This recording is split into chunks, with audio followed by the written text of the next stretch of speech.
Suspense.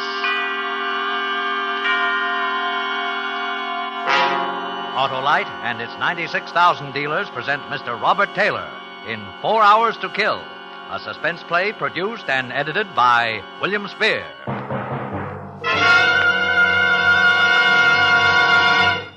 Oh, there, Mr. Wilcox. I am J. Hamhock Macbeth of the Legitimate Theater. I've just been signed to announce a new show. Relax.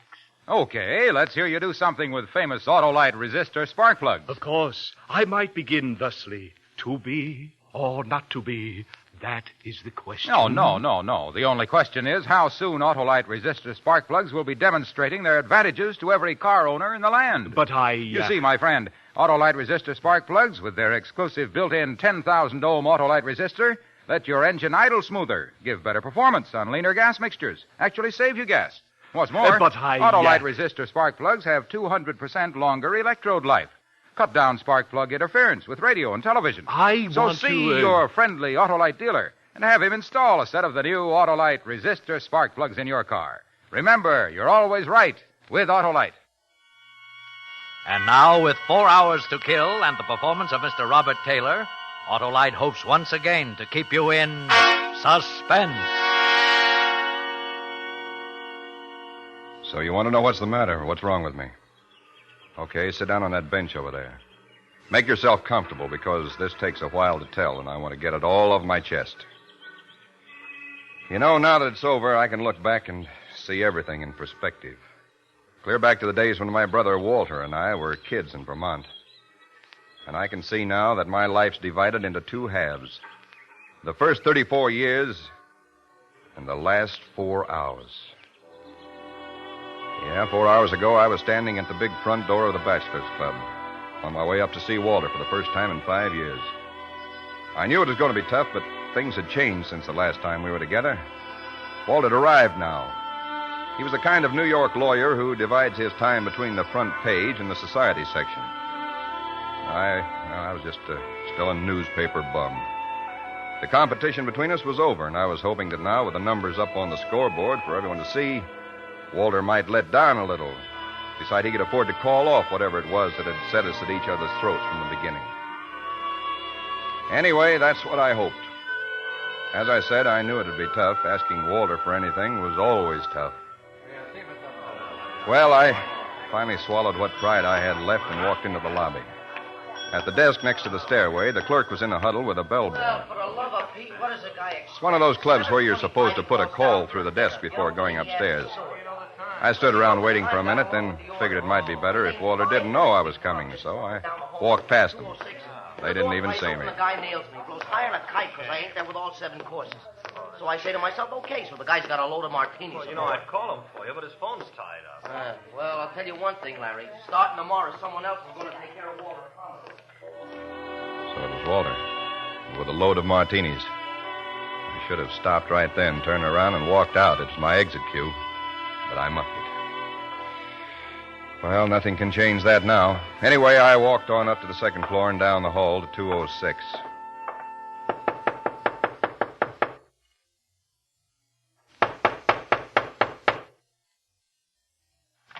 Well, it's about time you got here. Well, Oh. Hello, Walter. Theodore. That's right. Big brother Theodore. Well, come on in. You're just in time for dinner. The boy will be up in a minute. No, thanks, Walter. I haven't got too much time. Huh? You mean you're turning down a free meal? Oh, look, let's forget that stuff, shall we? We're grown up now. There's no point. Sure. Now, sit down. No, I won't be too long. Huh? Tell me, Ted, how are things on the paper in Buffalo? Okay, I guess. I quit yesterday. Oh, you quit? Yeah. Not fired. You quit. That's what I said. So, now you're out of a job, and you figure that Wait a minute, Walter. Let me tell you all of it. There's a guy I met in the service, Dan Allenby. He's down in Florida now, Fort Lauderdale. Look, here's a letter I got from him. Oh. He's buying a paper there, a little country sheet, 8 pages, twice a week. Uh-huh. He wants me to go in with him. It's nothing big, Walter, but it's the kind of thing I've been looking for years. We can do something down there. The place is growing. We can double the circulation in 6 months. Stan's got all kinds of ideas, and so have I. He says that... What's the matter? What's so funny? You. I don't get it. All right, how much, Ted?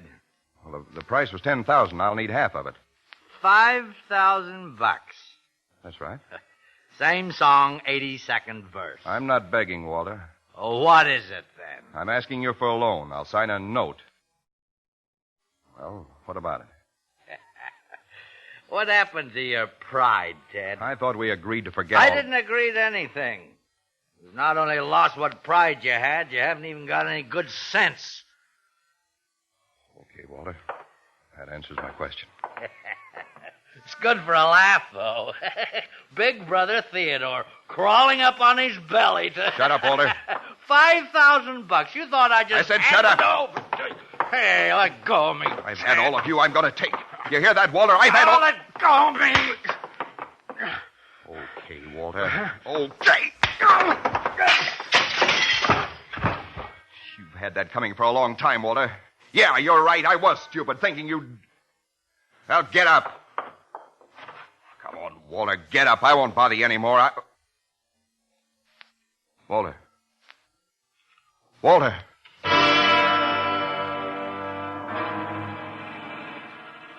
I saw it when I turned him over. A stream of blood oozing out of his right temple where he'd hit his head on the corner of the hearth. No pulse. No breath. Walter was dead.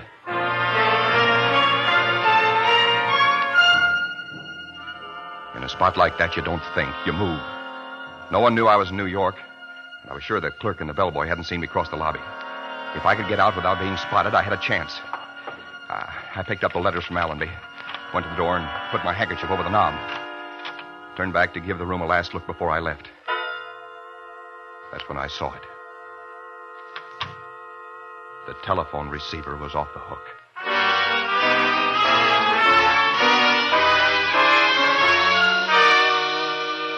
I remember I looked down at it like it was a poisonous snake or something.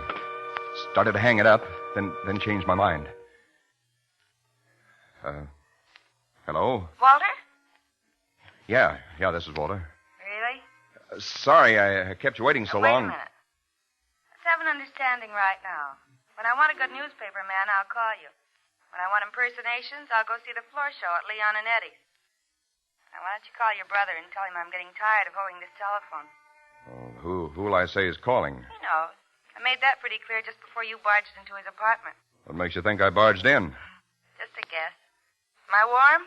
Not very. From this end, the dialogue sounded more like a Donnybrook than a pink tea. Well, look, let's not go Don't into... apologize, Theodore. Walter's a Class A heel. He had it coming. Now, go pick him up off the floor or wherever you left him and bring him to the phone. Well, he's out of the apartment right now. Why don't you just give me your name and number, He already has it.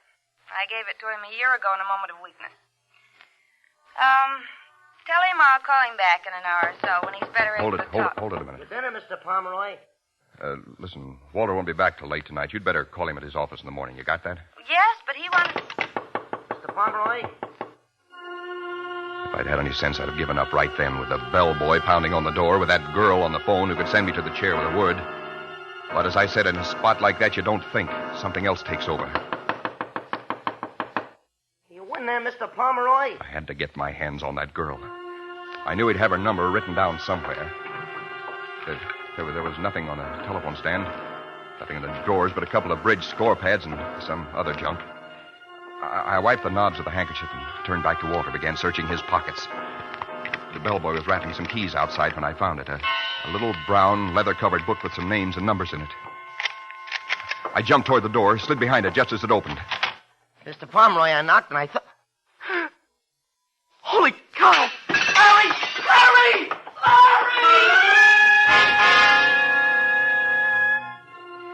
The minute he turned the corner, I took off for the back stairway. The pack was beginning to howl up front when I left by the rear door. Still unseen, safe. Except for that girl.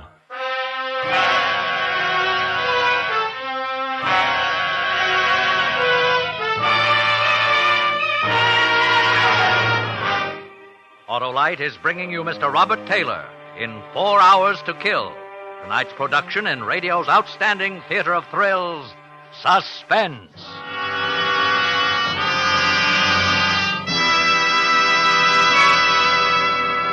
See here, Wilcox, you must let me try again. Okay, Ham Hock, you're on. Something from Richard, perhaps. I was great as Richard III. Now is the winter of our discontent made glorious summer by... Autolite resistor spark plugs? Now you're cooking, my boy, because Autolite resistor spark plugs do get you started faster when it's cold. They let your engine idle smoother, run better on leaner gas mixtures, actually save you gas. The quality of mercy is not strained. And neither is the quality of Autolite resistor spark plugs. With their exclusive built-in 10,000 ohm Autolite resistor, Autolite resistor spark plugs give 200% longer electrode life. Reduce spark plug interference with radio and television. Is this a dagger which I see before me? Could be. And the answer to your visibility problems, chum, is Autolite Bullseye Sealed Beam Headlights. A horse, my kingdom. For a horse? Oh, you'll never feel that way, pal, if your car's equipped with wide-gap Autolite resistor spark plugs. So see your friendly Autolite dealer and have him install a set of those wide-gap Autolite resistor spark plugs in your car. Remember, you're always right with Autolite. And now Autolite brings back to our Hollywood soundstage our star, Robert Taylor, in 4 Hours to Kill, a tale well calculated to keep you in suspense. I started across town toward Fifth Avenue, walking slowly, letting the cold night air work on my face. By now, the call was into headquarters, and a prowl car was on the way. In a half hour, the homicide men would be there with the police photographers. By 9, the story would be into the morning papers. They'd be out around midnight. Walter was front-page stuff. And that girl who'd heard it all on the phone, she'd be able to read the headlines. And once she added it up, I was through. I had 4 hours to find her. Then, somehow, somewhere, I knew I had to kill her.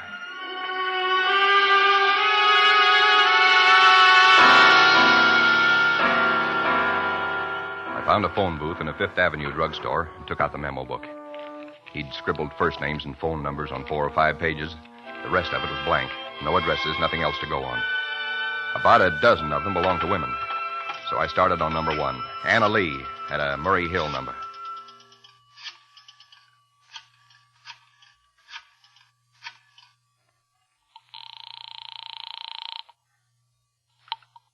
Hello? Is this Murray Hill 41121? That's right. Is Joanne there, please? Joanne? I'm sorry, I don't know any Joanne. You must have the wrong number. Are you sure? Well, I guess I'd better check it again. I'm sorry. No, Louise isn't in. And if you're that guy who's been calling her, let me tell you right now that...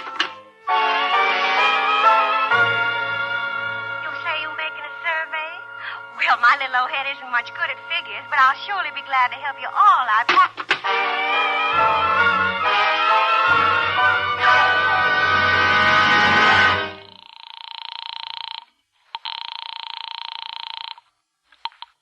Hello. Is this Maxine? That's right. Who's this? Didn't I talk to you a little while ago? Who? Oh. Don't tell me it's Theodore. Make it Ted, will you? Oh, we're real friendly now. Well, I hope so. I see. And you make a habit of hanging up in people's faces? We were cut off, Angel, and you were so snide about giving me your name, I couldn't call you back. Mm-hmm. So you went out and bought yourself a crystal ball? and when you... No. I just called up every girl in Walter's telephone index until you answered. Why'd you do that? Because I want to see if the girl is as nice as the voice. How do you blush over the phone? Look, why don't you save us both a lot of trouble by telling me where I can meet you? Now, I'd rather keep it this way. I can be pretty persistent. I can be pretty stubborn. One Pomeroy is about all I can cope with at a time.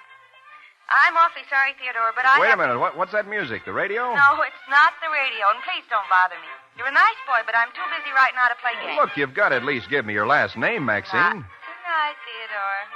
Some other time. But wait. I'm sorry, pal. You forced me to do this. Maxine, wait a minute.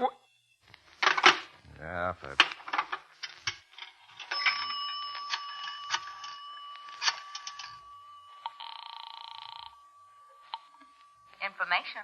Would you tell me if you have a party by the name of Thomas P. Sherman at Plaza 2, 2376? Thomas P. Sherman. Sherman. That's right. Plaza 22376. One moment, please. I looked at my watch. 9 o'clock. I could close my eyes and see that hotel room now. Jammed with the boys from the police beat, crowding around the medical examiner, grabbing for the phone, shooting questions at the lieutenant in charge. Hello, sir. Yes? We have no record of a Thomas P. Sherman at Plaza 22376. Oh, well, who is listed at that number? I'm sorry, sir. We do not give that information. What about the address of the number? I'm sorry, sir. We do Look, not... I've got to have it, operator. It's very urgent. One moment. I'll connect you with the supervisor. No, skip it. I started to get panicky then. Got a lot of wild ideas about running, grabbing the next plane for anywhere. But I fought it down. I'd been a reporter long enough to know what happens to guys who run. I had to get that girl. I had to. Yeah? You through with a phone? Yeah, go ahead. Oh, thanks, pal. I gotta get a hold of the little woman, you know. The more I explain to her now, the less I'll have to do when I do get home. Boy, they're sure going all out in that Legion parade, ain't they? Yeah. Parade? Excuse me. Yeah, sure. What's the matter? What was that you said about a parade? Legion parade coming up Fifth Avenue. Crosstown traffic is tied up for 2 hours. Coming by here? Yeah, the band is down the street now. Band. That's what I heard. Huh? Nothing. Thanks a lot.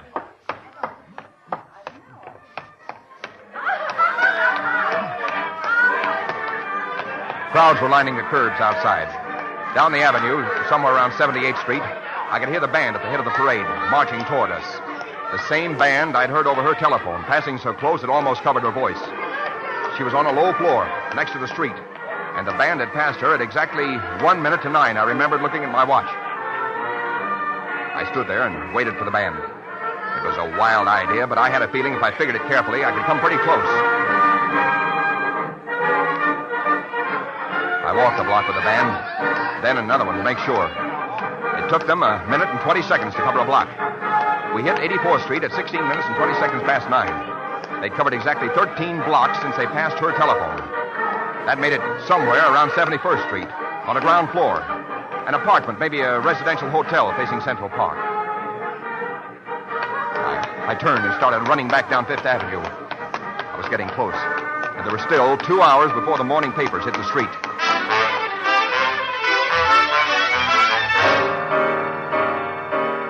In the next hour and a half, I checked Fifth Avenue for 2 blocks on either side of 71st, going over nameplates and apartment doorways. There were 2 Maxines. I talked to one on the house phone. She must have been 70. And met the other one face to face, a hatchet-faced character who didn't appreciate being gotten out of bed by a drunk who had the wrong apartment. That left only one possibility. A residential hotel in the middle of the block. I decided I'd try calling her again. Walked past the cigar stand in the lobby to a row of phone booths at the rear. It was 10 minutes to 11. Time was running out.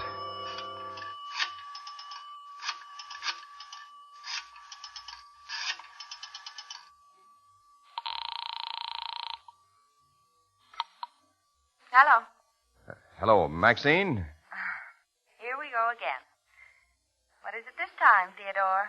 Well, I'm still trying to wear you down. Because you like my voice. Right. You think I'm charming. Practically irresistible. Right. And another thing. What? I think you live in the Grayson Arms on Fifth Avenue. Wrong.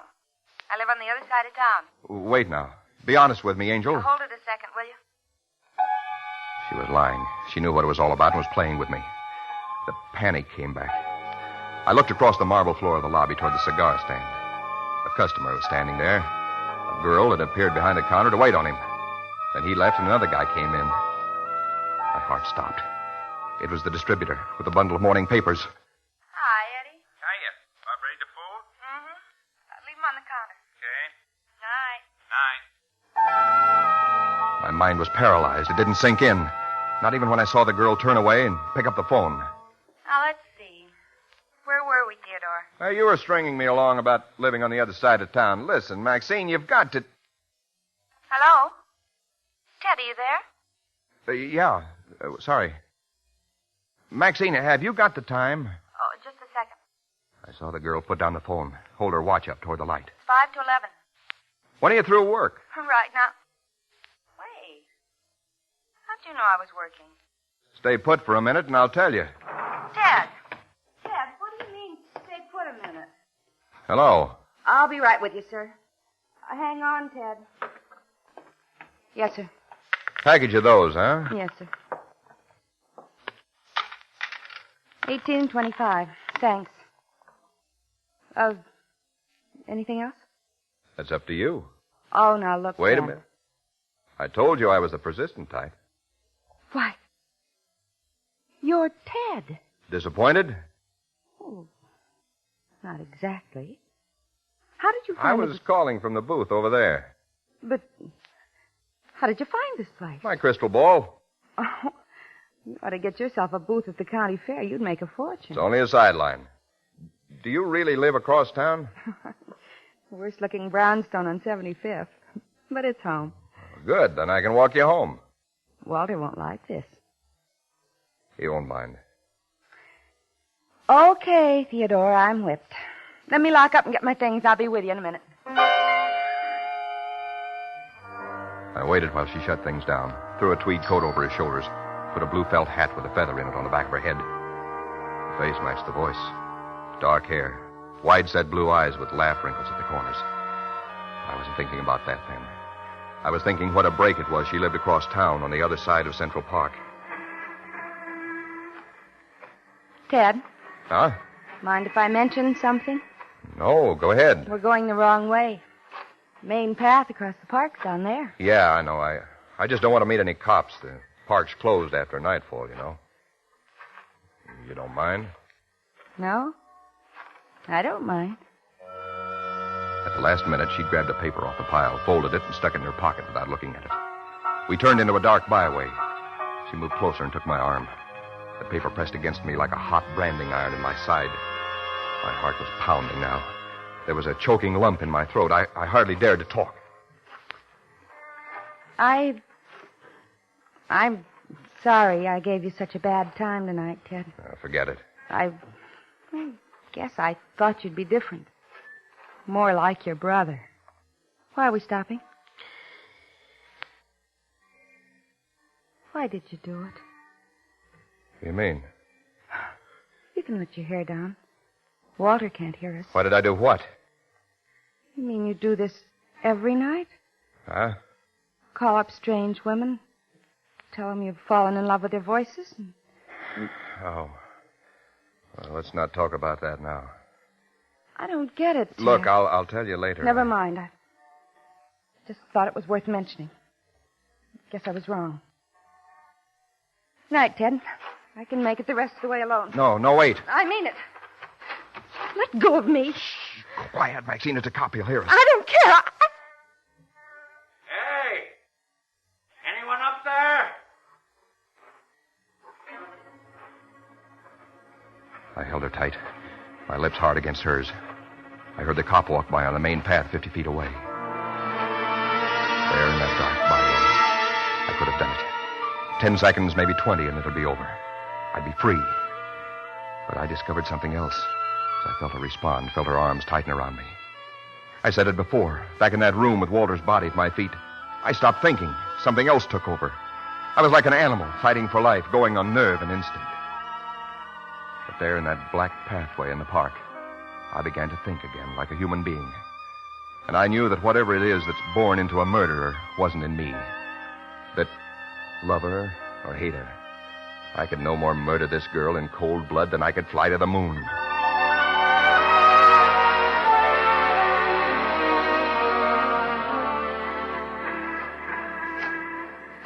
Well, here's the 8th Avenue entrance. Yeah. Why don't you tell me, Ted? Something's tearing you to pieces. I can see it. Okay. You've got a morning paper in your coat pocket. Take a look at it. Paper? What's that got to do Here, with... give it to me. Page 1. I knew it. Lawyer attacked in city apartment. Walter. Yeah. You asked me. Here it is. New York, January 18th. Bruised and bleeding after an attack by a mysterious visitor into his rooms at the Bachelor's Club early last night. Walter Pomeroy... Wait a minute. Go on. Walter Pomeroy, noted criminal lawyer, still refused to disclose the identity of his assailant. Dr. James Penrose, attending physician, said Pomeroy suffered a possible concussion from a severe blow on the head, but was otherwise progressing nicely and would be released from City Hospital in 24 hours. The attack came at... Good Lord. Severe blow on the head. Yeah, he fell. Listen, Maxine, this doesn't tell it all. There's something else. Then what is it? What is the matter? Okay. So you want to know what's the matter? What's wrong with me? Okay, sit down on that bench there. Make yourself comfortable because this takes a while to tell.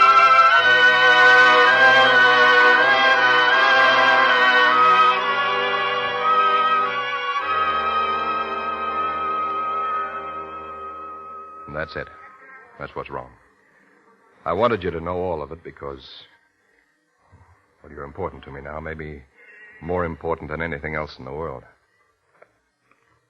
You can check out if you want to.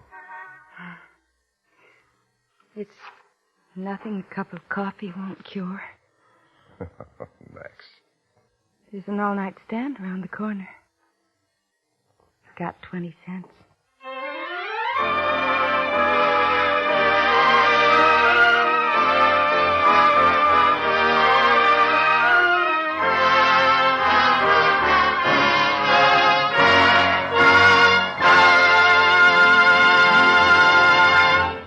Suspense, presented by Autolite. Tonight's star, Robert Taylor. Ah, Wilcox, shall we do another sterling performance? I believe we rate at least 10 curtain calls. Ham Hock, old boy, if you think we're good, just wait till you try Autolite resistor spark plugs. They're the unbeatable performers of the spark plug field.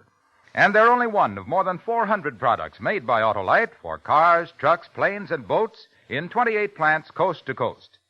These include complete electrical systems used as original equipment in many makes of America's finest cars. Batteries, spark plugs, generators, coils, distributors, starting motors, and bullseye seal beam headlights. All engineered to fit together perfectly, work together perfectly because they're a perfect team. So don't accept electrical parts supposed to be as good. Ask for and insist on Autolite original factory parts at your neighborhood service station, car dealer, garage, or repair shop.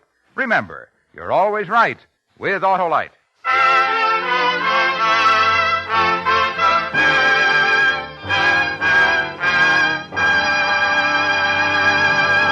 Next Thursday for Suspense, William Powell will be our star. The play is called The Escape of Lacey Abbott. And it is, as we say, A tale well calculated to keep you in suspense.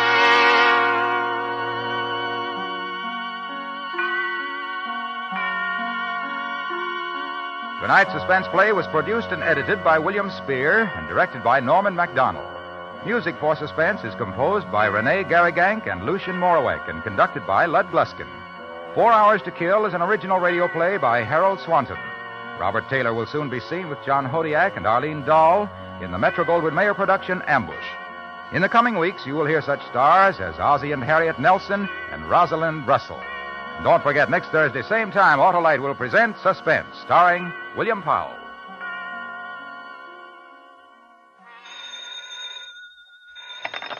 You can buy Autolite resistor or regular spark plugs, Autolite stay-full batteries, Autolite electrical parts at your neighborhood Autolite dealers. Switch to Autolite. Good night.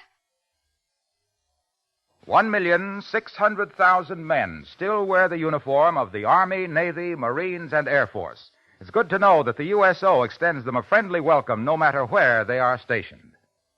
This is CBS, the Columbia Broadcasting System.